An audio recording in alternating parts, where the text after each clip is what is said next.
ചരിത്രത്തിലെ ഈ ദിവസത്തെ ഒന്ന് ഓർത്തെടുക്കുകയാണ്. ഇന്നത്തെ ദിവസത്തിന് വലിയൊരു പ്രത്യേകതയുണ്ട്. സംഘപരിവാരം ബാബറി മസ്ജിദ് പൊളിച്ചു കളഞ്ഞതിന്റെ വാർഷിക ദിനമാണ്. ബാബറി മസ്ജിദ് തകർക്കപ്പെട്ടിട്ട് ഇന്ന് 32 വർഷം പൂർത്തിയാകുന്നു. 1992 ഡിസംബർ 6 സകല നിയമ സംവിധാനങ്ങളെയും നോക്കുകുത്തിയാക്കി കർസേവകർ പള്ളി പൊളിച്ചിട്ടത്. ബഹുസ്വര ഇന്ത്യയുടെ നെഞ്ചിലെ മായാത്ത മുറിവാണ് ഉത്തർപ്രദേശിലെ അയോധ്യയിലെ ബാബറി മസ്ജിദ്. ഒരു പതിറ്റാണ്ടിലധികം നീണ്ടുനിന്ന രാഷ്ട്രീയ പദ്ധതിക്കൊടുവിലാണ് കോടതിയെ പോലും നോക്കുകുത്തിയാക്കി സംഘപരിവാരം പള്ളി പൊളിച്ചു വീഴ്ത്തിയത്. പള്ളി പൊളിച്ച് 32 വർഷം പിന്നിടുമ്പോഴും ആ കൊടും പാതകത്തിന്റെ പേരിൽ ഒരാളും ശിക്ഷിക്കപ്പെട്ടില്ല. ബാബറി വീഴ്ത്തിയതോടെ പട്ടികയിലുള്ള കൂടുതൽ പള്ളികളിന്മേൽ അധീശത്വം സ്ഥാപിക്കാനുള്ള പദ്ധതികളുമായി മുന്നോട്ടു പോവുകയാണ് സംഘപരിവാർ. ജോൺ ബ്രിട്ടാസ് എംപിയുടെ പ്രതികരണത്തിലേക്ക്. 1992 ഡിസംബർ 6 ബാബറി മസ്ജിദിന്റെ താഴികക്കുടങ്ങൾ ധൂളികളായി അന്തരീക്ഷത്തിൽ ലയിക്കുന്നത് ഈ നഗ്നനേത്രങ്ങൾ കൊണ്ട് കണ്ടു നിന്നപ്പോൾ മനസ്സിൽ വന്ന ആ ചിന്തകളൊക്കെ ശരിയായിരുന്നു എന്നുള്ളത് ഇന്ന് തെളിഞ്ഞു വരികയാണ്. യഥാർത്ഥത്തിൽ ഇന്ത്യ ഇരുണ്ടു തുടങ്ങി എന്ന് എനിക്ക് ബോധ്യപ്പെട്ടത് ഒരുപക്ഷെ ആ ബാബറി മസ്ജിദിന്റെ പതനം നേർക്ക് കണ്ട ആ ഒരു നിമിഷമാണ്.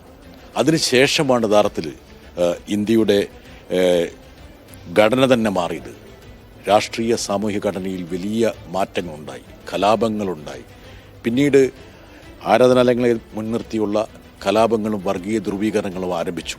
BJP അധികാരത്തിലേക്ക് വരാൻ വേണ്ടിയുള്ള ഏറ്റവും പ്രധാനപ്പെട്ട ചവിട്ടുപടി എന്ന് പറയുന്നത് ഈ ബാബറി മസ്ജിദിനെ മുൻനിർത്തിയായിരുന്നു. പല ആൾക്കാരും പറഞ്ഞു മസ്ജിദ് പോയതോടുകൂടി തന്നെ സമാധാനം ഇനി സ്ഥാപിക്കപ്പെടും, ഇനി ഹിന്ദുക്കൾക്കും മുസ്ലിങ്ങൾക്കും സമാധാനത്തോടെ കഴിയാം, ഇന്ത്യയിൽ ഈ പറയുന്ന പോലെ വർഗീയ ധ്രുവീകരണം ഉണ്ടാകില്ല എന്ന് പലരും പറഞ്ഞെങ്കിൽ പോലും അത് തുടക്കമായിരുന്നു എന്ന് ഇന്ന് തെളിയുകയാണ്.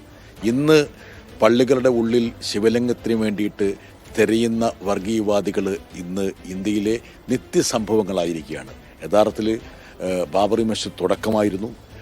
ആ തുടക്കം ഇന്ന് കൂടുതൽ രൗദ്രതയോടുകൂടി മുന്നോട്ട് പോയിക്കൊണ്ടിരിക്കുകയാണ്. ഏറ്റവും ദൗർഭാഗ്യകരമായ ഒരു കാര്യം, ബാബറി മസ്ജിദ് വീണ്ടും ആവർത്തിക്കപ്പെടുന്നു എന്നുള്ളതാണ് ഇതിനകത്തെ പ്രധാനപ്പെട്ട ഒരു വശം.